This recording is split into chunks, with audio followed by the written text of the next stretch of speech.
Hello, and welcome to the Playful Life podcast. I'm your host, Krystal. Thanks so much for joining me here today. We have a great episode in store for you. And of course, you know that this podcast is your place to find all the things you need to know to live your best life and to have your best health. That's including your mind, your body, and your spirit. And I believe that all those things are connected. And when truly all those things are in harmony, we can live our best, most playful life. So today on the podcast, I have Judy Gilman joining me. And she is so amazing. She's been a nurse practitioner for many, many years. She has so much knowledge coming out of practice as a nurse.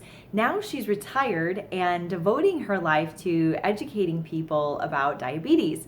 And she is actually a certified diabetes educator. And we're going to talk about that and about her experience as a nurse and someone in the healthcare profession, looking at diabetes, looking at the trend, moving from really the 1970s up into present day, and how we're seeing this epidemic of obesity and diabetes really unfold in our nation and our world, and some of the things we could do to educate ourselves about it, and what is our best defense and best prevention against it. So I hope you enjoy this episode. I truly enjoyed my conversation with Judy today. Hi, Judy. Hi, Krystal. How are you doing? I'm excellent. It's so warm here in Chicago. It's like 75 degrees today. Oh, that's great. We had it yesterday. Did you? You can thank Montana. We sent it your way. Well, thank you. Hopefully it's not snowing there yet. Yeah. We have that coming soon. Yeah, I bet. Well, thanks so much for joining me, Judy. And of course, what inspired me to get you on the podcast when I did is that November is American Diabetes Recognition Month. And I think it's really important, this information that we're going to talk about today, to bring to our viewers and our audience all about diabetes and education and prevention and all those good things.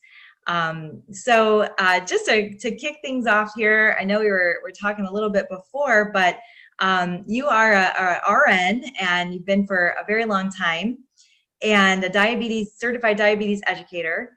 And it shows here that you've been RN since 1964. So a lot of years that you've been in. Yeah. So what inspired you, Judy, to go into that field of nursing? Well, it's kind of interesting, I guess, or not interesting maybe, because most people that go into nursing, it seems like I've always wanted to be a nurse, have a passion, and that wasn't me. I didn't know what I wanted to be. I graduated from a quite small high school without a guidance counselor, and I didn't know what I wanted to do. And one of my friends said, well, why don't you go to LPN school? That's what she was doing. And I said, oh, okay. I was just willing to do anything.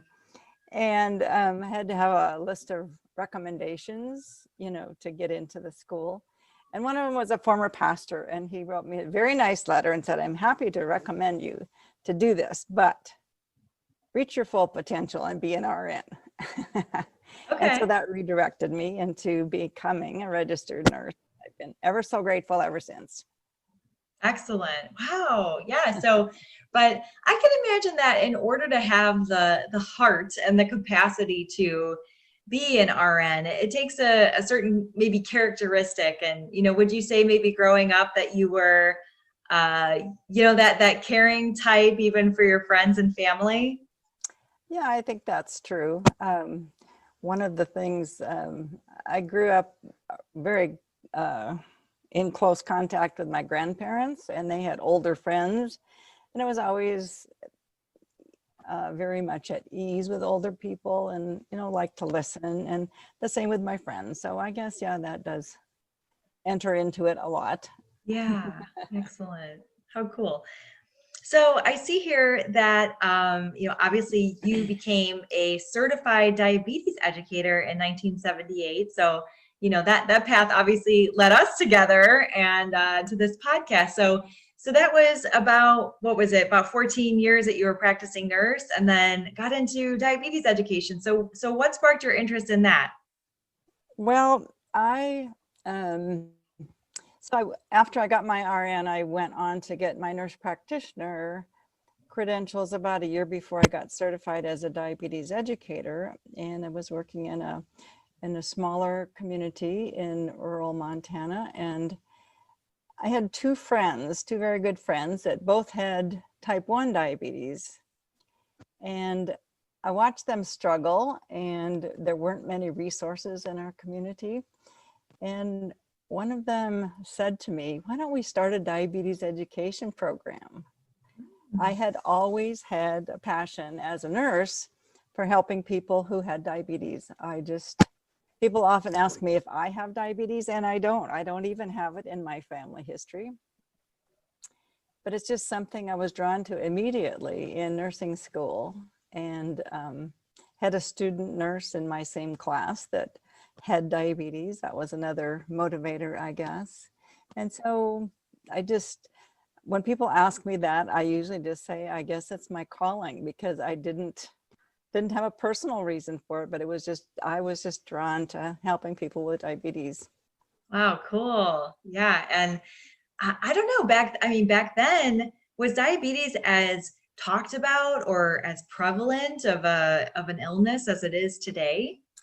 No, it was not at all. It has certainly, the incidence has skyrocketed over my career. I was just thinking back to when I was a student nurse, and as I was thinking about talking about this today, we did some of the things very differently. I mean, it was, nothing at all like we're currently able to do. The technology and the research and what we know about helping people with diabetes has just changed so much. It was just, back then, it was almost like, I'm really sorry you have diabetes, it's a bad disease. And we didn't go too much farther. Insulin wasn't even discovered until 1921. So before that, people who had type 1 diabetes basically just died. We can't live without insulin. So yeah, the treatment options, what we know about helping people nutritionally especially, has dramatically changed. Unfortunately, the incidence has increased a lot, and the majority of people with diabetes have what we call type 2 diabetes. And the number one cause of type 2 diabetes is being overweight. And so as the obesity epidemic has skyrocketed in our country and across the world, in many other countries as well, the incidence of type 2 diabetes has also skyrocketed.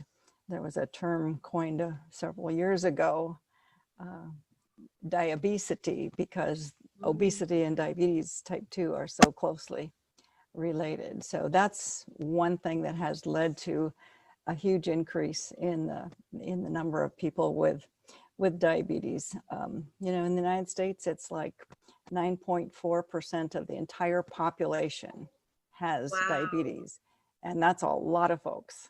Wow. So they have been essentially diagnosed with type 2 diabetes for sure. So we're not just talking, what was that, pre-diabetic, right? We could talk about that a little bit, but wow. Yeah, that is very high. Yeah, that includes both type 2 and type 1. Mm-hmm. But that's a lot of people. Just for, my listeners out there that might not be as, well-versed in the world of nutrition and health as you, what's the difference between type 1 and type 2 diabetes? Because I feel like a lot of people might not really understand that difference. I hope you're enjoying this episode so far. I wanted to take just a moment to thank some of the sponsors here at Ron Harlow Media.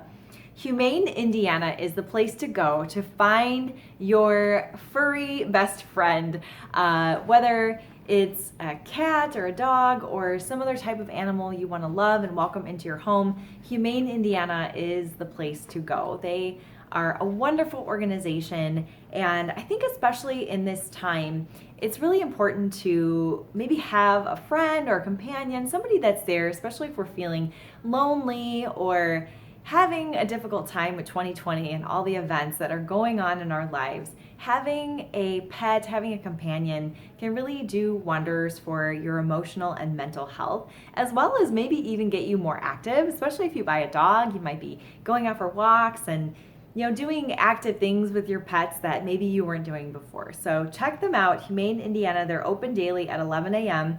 You can go there and talk to their staff of professionals. You can call them at 219-922-3811. Again, 219-922-3811. And they'll set up a visit for you, and they're going according to all the COVID guidelines and keeping you safe when you go visit them. So don't be afraid to go and check out the animals there at Humane Indiana. Also want to mention my friends at Baxter Printing. So exciting. I'm going to have a creative space over there, a podcast space at Baxter Printing. We're renting a space over there from Dave, and he is awesome. Guys, he does so much good work. When you see some of the political advertisements and stuff that you get in the mail, like Baxter Printing does a lot of those, and he does it all. He does signs, he does, small print jobs, big print jobs, whatever you're looking for. Call Dave and his staff over at Baxter Printing and get what you need done quickly and professionally. It's awesome. 923-1999. Again, that number 219-923-1999. Of course, I love to mention it's just like the Prince song, Party Like It's 1999. I can never forget that number. And he is over there on Broad Street in Griffith. And he is proud to be a union shop since 1980. So I love that about Dave. He's so supportive of our community and all the people in it. So check out our sponsors, guys. And now back to this episode. Yeah, that's very true. There are actually two different diseases. Type 1, which only accounts for 5 to 10% of everybody with diabetes, that's considered what we call an autoimmune disease. And by that, we just mean that the immune system, for unknown reasons, attacks the cells in the pancreas that make insulin. For some reason, they just, it misinterprets them as foreign bodies or whatever, and they're destroyed. And so they can't make insulin anymore. And like I said, we can't live without insulin. So they get sick very quickly. It's quite a dramatic onset for most people. They kind of feel like they might be getting the flu, and then they just get weaker and weaker and weaker, and often are in life-threatening situations by the time they're diagnosed in the hospital. So most of the rest of the people have what's called type 2, so around 90 to 95%. And that primarily is a problem of carbohydrate metabolism and what we call insulin resistance. They make a lot of insulin, but their body can't use the insulin. And one of insulin's jobs is to allow the food that we eat that turns into sugar to get that glucose into our cells for energy. And when it isn't working right, they have high blood sugars and are diagnosed with type 2. There's many things that predispose people to getting type 2 diabetes. Like I said, obesity is one of them. There's many other factors. And then there's just a few, there's gestational diabetes, and people may have heard of that. That's when a woman is pregnant and they become diabetic. They weren't before. And almost everybody with gestational diabetes, once the baby is born, they don't have diabetes anymore. It's almost instantaneous. However, they're at higher risk of becoming type 2 diabetic later in life. And then there's even a smaller percentage of people who get diabetes with some really rare diseases or from certain side effects of certain medications. And then we've even got it's not a type of diabetes, but because of the obesity epidemic in our country, people who have type 1 are generally very thin, very thin. It's just been always typical of a type 1 person. But like the rest of the population, many of them are gaining weight and getting overweight. And so it's been referred to as double diabetes because they really have type 1, but as they gain too much weight, they also become very insulin resistant. So it's kind of like both types of diabetes in one person. Yeah. Oh my goodness. It's very unfortunate. Yes. Oh my goodness. Well, thank you for explaining that. And that was, I think, the best I've ever heard the difference explained. So thank you. Thank you for that. I can tell you're an educator. So, for those of us watching, I had grandparents. My grandmother was diabetic and she took insulin shots. And I had an uncle who lived with us. He was also diabetic and, also took insulin. And so growing up, I don't know if I thought it was maybe a disease that just old people got, or, something that, you just needed to take a shot after you ate, or, maybe people don't really understand like the implications of what having diabetes actually is. I think maybe people understand that it's bad and they don't want it. They don't want to get it, right? But maybe people don't really understand what it means for our health and longevity and all these different things. So I think as we reflect on this American Diabetes Recognition Month, I think it's important for people to be educated about, so what is it? Why don't we want to get it? Judy, why don't we want to get diabetes? Well, it's a lot of work to take care of it, but the good news is, and I just would really like to stress that diabetes is a very manageable disease. It's something that people can live healthy, long lives with if they're well educated and know what they need to do. That's what diabetes educators profession came into being for, because it's very much a disease that is self-managed. You might see an endocrinologist or your family doctor every 3 to 6 or 12 months, and the same with your nutritionist or diabetes educator. But the person who's there 24/7 is the person with diabetes. So they're the ones that have to make the day-to-day decisions. And so there's a lot of education that they need, because people can't do the right things if they don't know what those right things are. Most people think that, oh, I don't want to have diabetes because I can't ever have sugar, or sugar causes diabetes. And those are just way oversimplifications. When you mentioned your family members taking insulin, that's another thing that there's a lot of misunderstanding about, because as I said, type 1 folks stop making insulin and they have to have it to live. So they always, from the very time of diagnosis, start on insulin. So they take it either by injections, and now people have insulin pumps and little pads they can put on their skin that inject the insulin through. So it's much easier to do that. But type 2 folks, who make up the majority of the people with diabetes, may take insulin. They may eventually need insulin, or they may never need insulin, or they may only need insulin if they get really sick. Most type 2s can easily, and I say easily because it's not without a good bit of effort on their part, but it's very manageable. They can stay off medicines or get off medicines if they really learn how to eat well and be physically active. It depends somewhat on how long they've had the disease as to what their medication management will be. But type 2s are much more likely to start out on oral medication. Okay. So it's like insulin doesn't mean you have type 1. It doesn't mean type 2 never take it. And when you mentioned about, is it just older people? Well, interestingly, type 2 diabetes used to be called maturity onset diabetes. It was a disease of older people. But now we have preteens and young teens that are getting this so-called maturity onset diabetes. And why is that? Because of their overweight, their poor eating habits, and their physical inactivity. Kids are getting this disease that used to just be older people. It's sad. Oh my goodness. Wow. What a shocker. Yes. Yeah, you're right, Judy. I think people are called called by God to do something about this, because this is a real epidemic. This is crazy.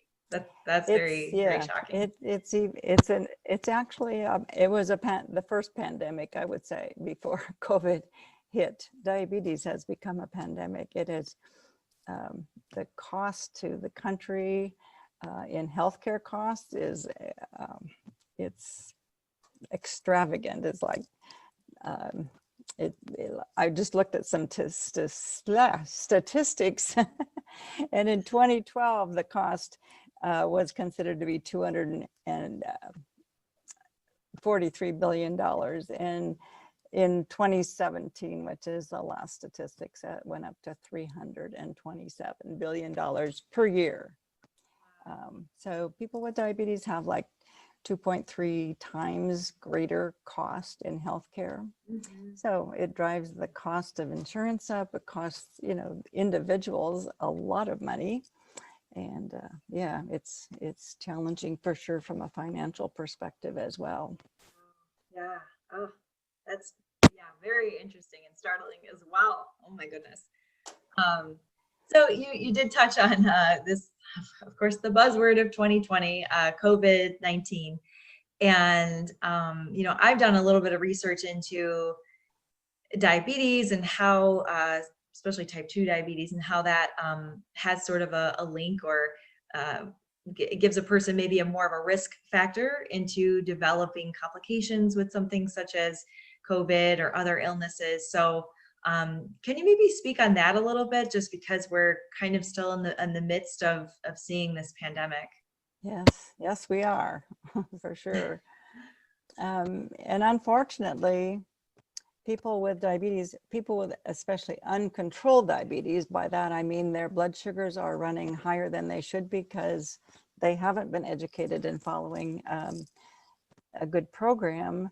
That makes them very susceptible to illnesses, and it also makes it very difficult for them to recover from illnesses. When your blood sugar is high, the white blood cells and the parts of the immune system that are trying to heal an infection, it's like they're swimming through molasses.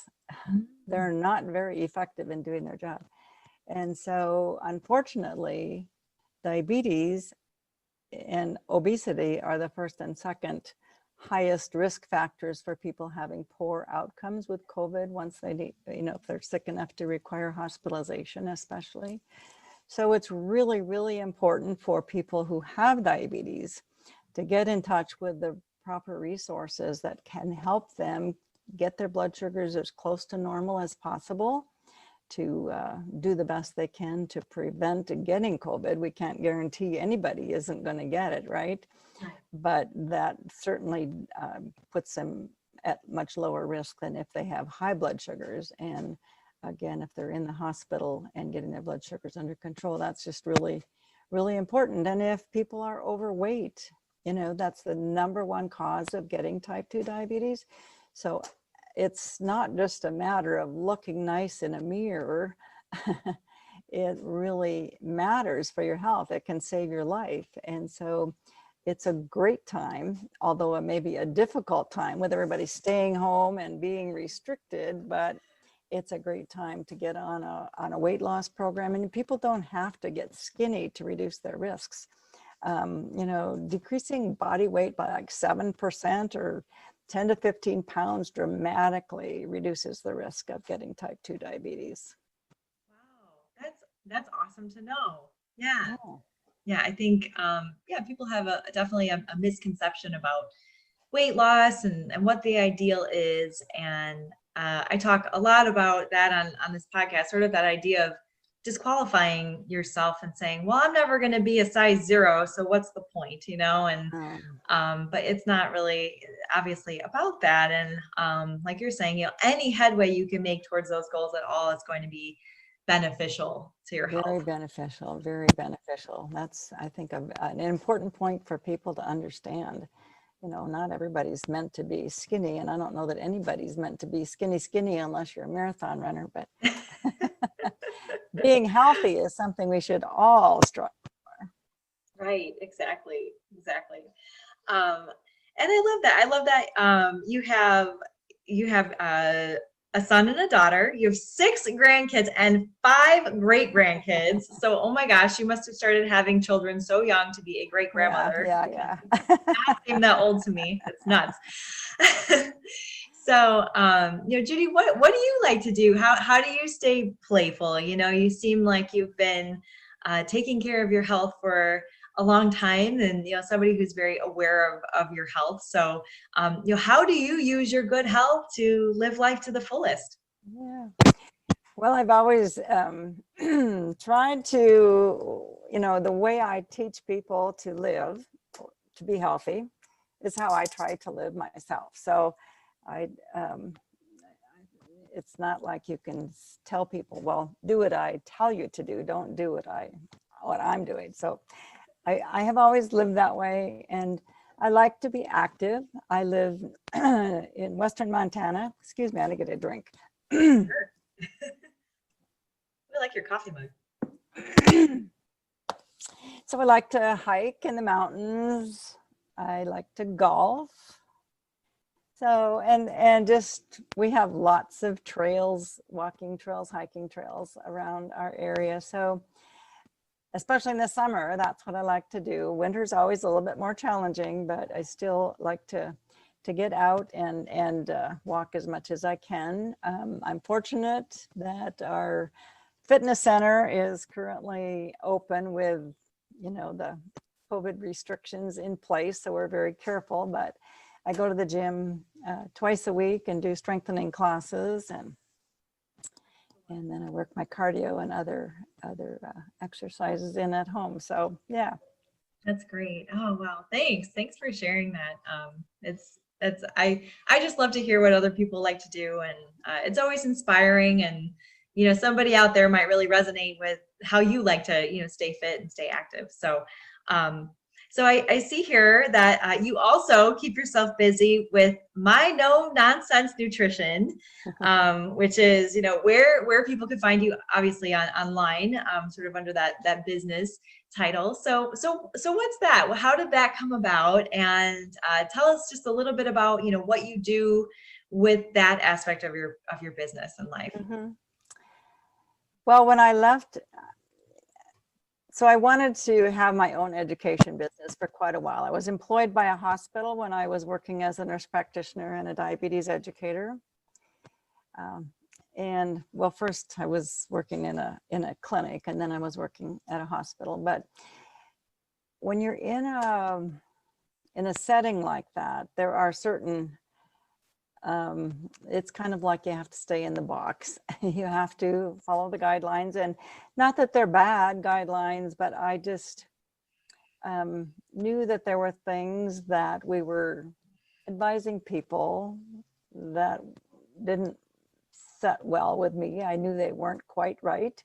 And part of that, I think, is because research, it takes about 15 years for something to really get into clinical practice once it's proven.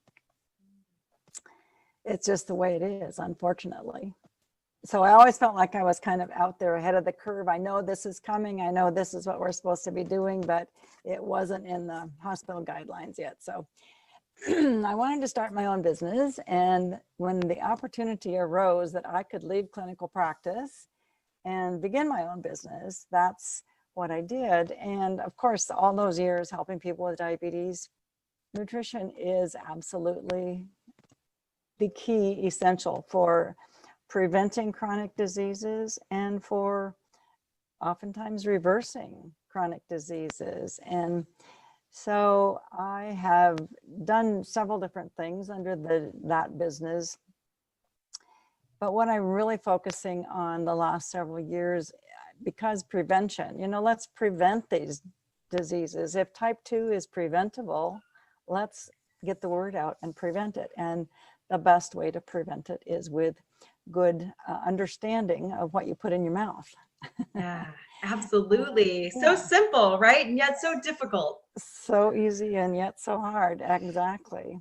And so that's what I concentrate on. And that's why I chose that name, because it doesn't, we don't want to be too technical when we're educating people, because it just goes right over, if we talk in all these scientific terms and everything, it doesn't resonate with people. So we have to come up with some things that are no nonsense, right? Just straightforward, and guide people and support them as you're teaching them. And that's a lot of what I do. So mostly my education these days is done online. Again, focusing on good, healthy nutrition that's science-based, has a lot of good research behind it, and helping people be as physically active as they can. When physical activity, as far as diabetes goes, is almost like insulin. It's like a medication, because it makes people more insulin sensitive. And so in that respect, it's very, very helpful. A lot of people feel like they have to exercise like crazy if they want to lose weight. Well, in reality, weight loss, which is a goal for anyone who is overweight, to prevent diabetes, but 80% at least, again, is what you put in your mouth, not how hard you work on the treadmill or whatever. So it's important to help people be as physically active as they're physically able to do. Many people have disabilities and things that restrict them, but there's something for everybody in the program I do. So I really enjoy that part of it. And then I think a huge part for people with diabetes is the ongoing support. It's what we know about diabetes changes all the time. There's always new things and new information. And so having that ongoing support is important in the short term, if they're looking at weight loss, in the long term, if they're just looking to prevent complications of diabetes. Absolutely right. Having somebody there with you on that journey, like you or me, or any kind of coach, is very, very important, right? Absolutely. And a community. And as a certified diabetes educator, we take people through several different steps. There are nationally recognized diabetes programs have, again, the standards that we need to make sure that people with diabetes learn all of these different things. So that's initial education. And then, programs like what we do are just so beneficial long-term, so that people can have the support. And it just is really, really important. Right. Yeah. Accountability is huge too. I mean, it's just like it is for me when if I'm going to try and do what I tell other people to do, they keep me accountable at the same time, which is helpful. That's true. That's true. I think that's partially maybe why I got into training and health coaching and stuff, because I love it so much. It's such a part of what I do that you're right. When you help other people, it keeps you on the path. And right. There's no slipping up for me, because I gotta stay in it for everybody else. So for sure. And it's so rewarding and so much fun to see the results that people get. I mean, it's just when you can take somebody from being, in a bad place, so to speak, health-wise, and see them progress. It's just such a rewarding thing to do. Yeah, that's amazing. Well, thank you. And I honor you for doing that. And I think a lot of people get to the end of their career or their working years, so as it is, and say, okay, I'm hanging it up, I'm gonna go live on some island somewhere. And you're saying, no, the calling is still so prevalent in your life that you see now really more than ever that people need your services, your education, your knowledge, and all of that. So I honor you for continuing the fight, because we need more people like you, Judy. Thanks. Maybe it's just that I'm not smart enough to retire. I just enjoy what I do. I've always said, when I don't enjoy it anymore, I'm done. And now with our technology, where we can be online, help people with phone calls and video conferencing and all of that, you can reach a lot of people and help a lot of people. It's, as long as I'm seeing results, seeing that people are having good results and I'm enjoying it, why not continue, right? Oh, yeah, absolutely. You're right. Yeah. And I could tell you have fun with it. Just knowing you and seeing your posts and seeing your presence online, you always are so positive and really, glowing. So I could tell that you really do enjoy it. So Judy, where could people find maybe more information during the month of November? Let's really get the word out and encourage people to get educated about diabetes and maybe look into their family history. I mean, maybe where are some resources, or where would somebody even begin if they thought, oh, I don't know, my diet isn't that great and I'm kind of overweight. Like, am I diabetic or am I on the borderline? So like, how could we inspire some action for people here? Yeah. Well, one of the best resources online for people, I think, is the American Diabetes Association website. You kind of have to go around in there to find what you want, but it's a wealth of information. We didn't talk about symptoms of diabetes, but they have all of these things listed there. What would you think about might be symptoms that you would have if you have diabetes? Well, people are fatigued. They fall asleep easily, more easily than usual. They're going to the bathroom more frequently. They're maybe more thirsty. They might have blurry vision. They might get loss of vision if it has progressed long enough. They might experience unexplained weight loss. They might have tingling in their fingers or toes, recurrent yeast infection for women especially. Those are all symptoms that you might have diabetes. And a lot of those things, feeling more tired, going to the bathroom more often, people think, oh, I'm just getting older. That's just part of the process. And it's not. Okay. So and a blood test is how people are diagnosed. So anybody who hasn't had, over the age of 40 or so, if you haven't had a blood glucose test done, you want to have that done. That's how diabetes is diagnosed.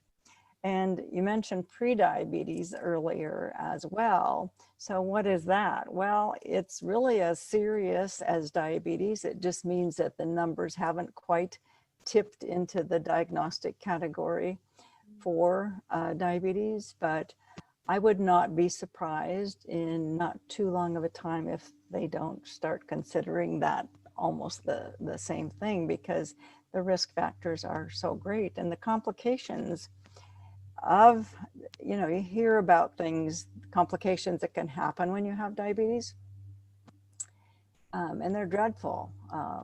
You can go blind, you can have kidney failure, you can have amputations, you have heart attacks, you have strokes. But those things are all preventable. And the number one cause of most all of the complications of diabetes are blood sugars that are elevated over long periods of time. And if people have diabetes and they're not testing their blood sugar, they're not going to know that. People say, oh, I feel fine, so I don't need to poke my finger. Well, Right. That isn't true, because all of those symptoms that I mentioned that can be signs of high blood sugar, there can also be people that have no symptoms. And in reality, diabetes is not, most people have had diabetes type 2 for 10 years before they're diagnosed. Wow. So that means they've been ignoring symptoms for 10 years. They haven't had the blood tests for 10 years. And during those 10 years, there's all of this damage being done throughout the body system. And that's how many people are diagnosed. When they have a heart attack, they go in with a heart attack, they do the blood tests, and they're diabetic. They didn't know they were, but that's really what caused their heart attack. Or that they go to the eye doctor because they can't see very well, and the eye doctor can say, well, I think you need to go get your blood sugar tested, and then they're diagnosed with diabetes. So yeah. So go get a blood test, go to your doctor. Yeah. And like I said, the Get it American checked out. Diabetes Association website has a lot of information on all of this. Family history plays into the picture as well. But we used to, say, well, it isn't really your fault that you have type 2 diabetes. And part of it is genetics, but part of that genetics is the family history that everybody in the family is overweight and eating too many carbs and not being active. And so there is a lot that can be done on a family level as well. Once a person knows they have these risk factors, it can be a family affair to get everybody educated and healthier. Yeah. I love that, especially because you brought to light that this isn't just a disease that affects older people, right? We're starting to see teenagers and preteens and, I mean, that's children basically. So that's so, what a crushing thing that, I mean, this preventable, in a great way, preventable disease is starting to creep into our children in that generation. So yeah, we gotta be vigilant about this for sure. yeah. And it's interesting too with type 1, the people who stop making insulin, that used to always be almost always in children. And now we see that all through the lifespan. It's still much more common. It's usually around adolescence when it's diagnosed. But it can happen at any time, even into the older years. So that's changing as well. We don't know the cause of type 1. And so it's an environmental thing, and it's probably, and hereditary. So that's a little more perplexing for sure. But yeah, it's kids with diabetes. It's sad because, if there's especially a child who gets type 2 diabetes, it's hard for kids, well, type 1 or type 2. It's just really hard to say, you really have to, you can't eat that and you can't eat that and you have to do this and you have to do that. It's very hard and often they don't. And then when you get it at that young of an age, it takes, 10 to 15 years before complications start. So we are now seeing in those young pre-adolescents and adolescents that get type 2, we're seeing heart attacks and strokes in 30 and 40-year-olds that because of this diabetes being present for so long and not being controlled. So programs like what you offer, any kind of training and coaching and all of that is so important. It is, yeah, and the family needs to all get on board. Yeah, absolutely. I love that. And it is, and I think inspiring, and I work with a lot of, people who are obviously moms and dads and grandmas and grandpas, and I always try to stress that, the changes that they're making for themselves are not only affecting their lives, but future generations, their kids, their kids' kids, and all of these future generations are going to, benefit from the lifestyle changes that they're making as an individual. So absolutely, for sure. It's people always, or I shouldn't say people in general, but kids generally do what their parents do, follow those kinds of habits. If you start eating healthy as a young child, it just continues on into adulthood. So much less risk of chronic diseases of all kinds. Absolutely. Yeah, much easier. The earlier you get into eating broccoli, the easier it is. This is true. Well, thank you so much for joining me, Judy. I really enjoyed our talk. And how can people find you if they want to connect with you and learn more about diabetes education? Well, probably the easiest way to find me is on Facebook. Connect with me there. Find me. You'll recognize me just by name, and I have a business page, professional page as well. And so that's where my no nonsense nutrition comes in. And so they can just search Facebook and find me. Okay, wonderful. I'll link that in the show notes as well so people can find you there too. Okay. All right. Well, thanks so much for the invitation. I just enjoyed our chat, and anytime I can talk to anybody to get the word out about diabetes and how important it is to know you have it early and to take care of it early and ongoing. It's a lifestyle change for sure, and that's what you and I are all about, right? That's right. Definitely. All right. Well, thanks so much, Judy. Enjoy the rest of your day, and God bless you for being here with me today. No, thank Appreciate it. you. Bless you as well. Bye-bye. Bye-bye. Thanks again for watching this episode. I hope you enjoy these podcasts as much as I enjoy filming them and talking with these awesome guests that I have on the show. Again, if you loved something you heard here, or you feel that somebody could use this message in their life, don't be afraid to share it. Go ahead, click share, like, subscribe, and as always, tune into Ron Harlow Media and the great programming that they have there. Ron Harlow is on every day from 4 to 6. Aaron Ellis every Wednesday at 10 a.m. And get tuned in and tapped into what's happening in our region. And I will see you next week.